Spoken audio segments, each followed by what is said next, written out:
j'ai déjà eu l'occasion de prendre la parole. Je vais essayer de faire très vite et d'insister sur quelques éléments parce que moi aussi j'aimerais bien entendre ce que Serge a à nous dire, parce que nous sommes ici aussi pour accueillir l'Association européenne des droits de l'homme et lui laisser la parole. Je crois qu'il est important, c'est de voir, je suis souvent très critique avec la Commission, mais de voir néanmoins le chemin qui a été parcouru sur cette question-là. Je pense qu'effectivement, c'est des questions qui compteraient, alors Carmen et je crois qu'elle était députée avant nous, mais Tatiana, non, donc des travaux qui ont été faits beaucoup par nos prédécesseurs, parce que le Parlement européen a beaucoup impulsé de choses en la matière, et je crois que le cadre européen est néanmoins une bonne chose et un acquis. Cela dit, les stratégies nationales sont très décevantes et que la principale déception que l'on peut avoir par rapport à ces stratégies, mais sauf erreur de ma part, la Commission l'a dit, c'est le manque d'objectifs chiffrés que se sont donnés les États membres. Je rejoins volontiers ce que dit le EDH dans son rapport d'ailleurs. Je pense que le fait que cette stratégie nationale ne soit ce qui est un peu à contre-courant de ce qu'on fait d'habitude quand on est, comme moi, militant des droits de l'homme.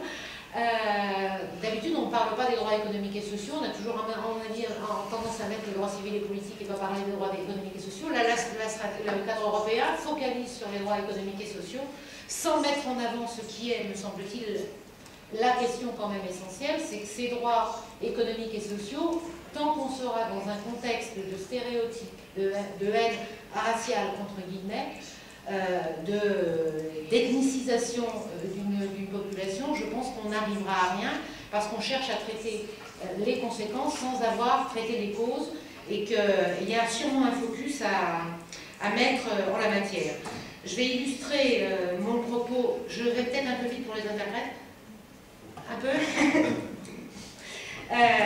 Je vais essayer d'illustrer mon propos à propos de l'exemple de la France, parce que je crois que la façon dont la France a répondu, donc nous avons changé de gouvernement au mois de mai et la réponse a été donnée au mois de février, donc par l'ancien gouvernement. La réponse de la France est une vraie caricature. C'est une vraie caricature. Pourquoi je dis ça? Parce que la France, avec son universalisme coutumier, ose prétendre que les Roms en droit bénéficient des dispositifs de droit communs en France et énumère tous les problèmes, toutes les politiques efficaces, comme on le sait en France, puisque le nombre de pauvres n'arrête pas d'augmenter, tous les mécanismes à l'égard de la lutte contre la pauvreté et ne fait pas de problème en lui.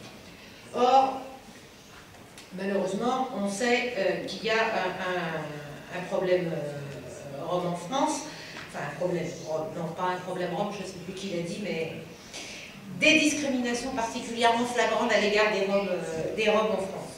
Le deuxième élément sur lequel je voulais insister, je crois que c'est important et je pense que nous devons être tous les trois d'accord, c'est effectivement, Carmen l'a d'ailleurs plus ou moins dit, c'est la question des moyens financiers.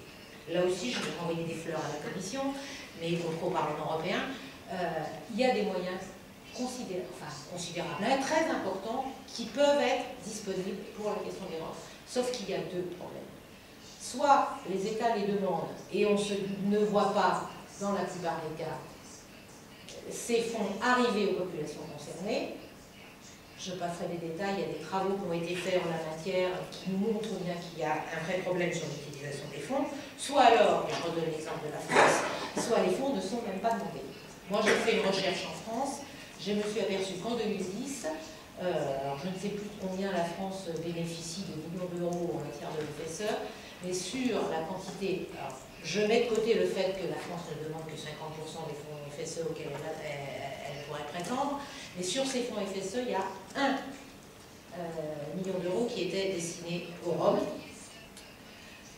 j'allais dire nationaux et non nationaux, et que sur l'essentiel de ces crédits, de ce million d'euros, il y a 3 projets qui étaient destinés aux Roms migrants, comme on dit, qui étaient essentiellement des villages d'insertion, qui sont également assez critiqués par les structures qui travaillent avec les Roms. C'est juste pour illustrer.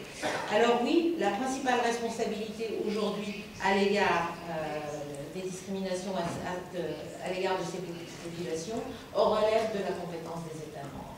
Et c'est malheureusement l'application elle-même des traités européens. Alors moi je vais terminer en disant ce que j'ai coutume de dire, excusez-moi pour ceux qui ont l'habitude de m'entendre, je fais un rêve, j'aimerais que la Commission européenne soit tout aussi efficace en matière de démocratie et de droits de l'homme, de lutte contre les discriminations, qu'elle peut l'être en matière économique, parce que là, on voit que la Commission européenne sait faire, c'est pas les mêmes directions, d'accord?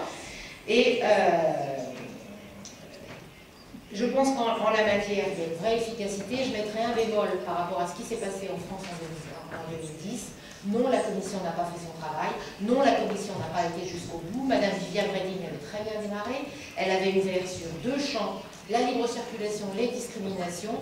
Dès que la France a transposé, seulement en partie d'ailleurs, la directive, elle a fait marche arrière. Je comprends très bien les politiques en la matière, mais Amnesty International vient de sortir un rapport qui expliquait que la situation des Roms en France s'était aggravée en 2011 par rapport à ce qu'il était en 2010. Donc l'efficacité de la Commission sur la situation des Roms en France a été purement nulle. Excusez-moi de le terminer comme ça.